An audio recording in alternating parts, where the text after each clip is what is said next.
Olá, gente. A cidade, né, o espaço urbano, ele é bastante mutável. Ele mudou muito ao longo do tempo, desde a sua criação. Vamos pensar que a criação do chamado espaço urbano esteve principalmente atrelada ao processo de industrialização. Então ele começa na Europa, por exemplo, no século XVIII e vem mudando até os dias de hoje. Se a gente pegar somente o século XX, já percebemos bastante alterações. Dentro da cidade, você tem os chamados fluxos, né, que se diferenciam dos chamados fixos. Os fixos são justamente aqueles que vão gerenciar e vão fazer os fluxos circularem por esse espaço urbano, ou por esses vários espaços urbanos. Antigamente, quando os meios de comunicação e transporte também não eram tão sofisticados, não eram tão eficientes assim, essa estrutura, esses fluxos, eles eram mais rígidos.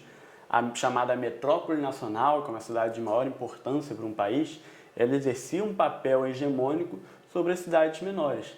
Alguns tipos de serviços, alguns acessos, você só conseguiria ter na metrópole nacional. As cidades pequenas, as cidades médias, elas ficavam realmente numa condição mais submissa nessa hierarquia urbana, que a gente chama de uma hierarquia urbana rígida.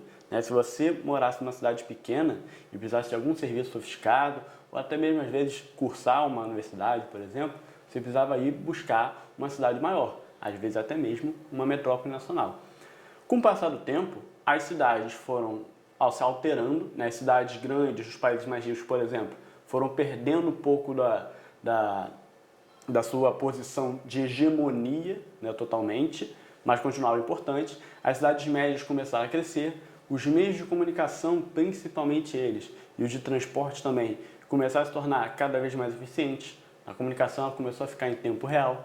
Então a integração entre esses diferentes espaços urbanos que começaram a surgir ficou muito mais eficiente e muito mais complexa. Se a gente pegasse o mapa do mundo à noite, a gente vê muito esse mapa do mundo à noite com as luzes acesas.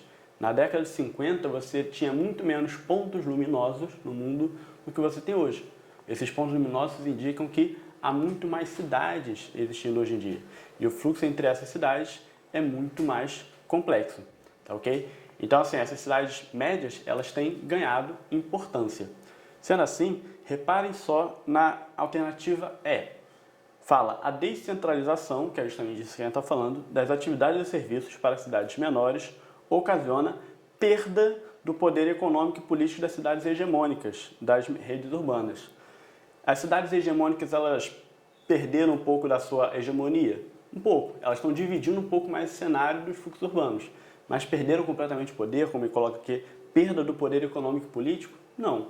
Elas continuam sendo muito importantes, continuam sendo as mais importantes. Cuidado também com a letra C, que ela fala que as capitais nacionais são sempre metrópoles. Nem sempre. No mundo inteiro a gente vê essa semelhança, né? Uma cidade mais importante no contexto nacional ocupa também a condição de capital de um país. Mas você tem vários casos onde isso não ocorre. Por exemplo, o Brasil construiu Brasília. Brasília é uma metrópole nacional? Sim, mas ela foi construída para ser capital. Ela não tinha essa posição econômica privilegiada quando ela nasceu. A mesma coisa, por exemplo, na Holanda, que você tem a cidade de Haia. Enfim, você tem alguns exemplos que mostram que essa afirmativa que generaliza, são sempre, cuidado com isso, está errada. Então está certo a nossa alternativa D. Olha lá, o desenvolvimento das técnicas de comunicação, transporte e gestão permitiu a formação de redes urbanas regionais e nacionais articuladas a redes internacionais e cidades globais. Então, mesmo uma cidade média, uma cidade pequena, ela se integra e se articula com redes globais que circulam numa velocidade muito maior. Sendo assim, nosso gabarito é a letra D de dado. Bom, gente, o mundo inteiro passou por uma grande mudança na virada da década de 80 para a década de 90. Por quê? Nesse período, a chamada Guerra Fria, ou aquele mundo bipolar, né, a velha ordem mundial, ela caiu.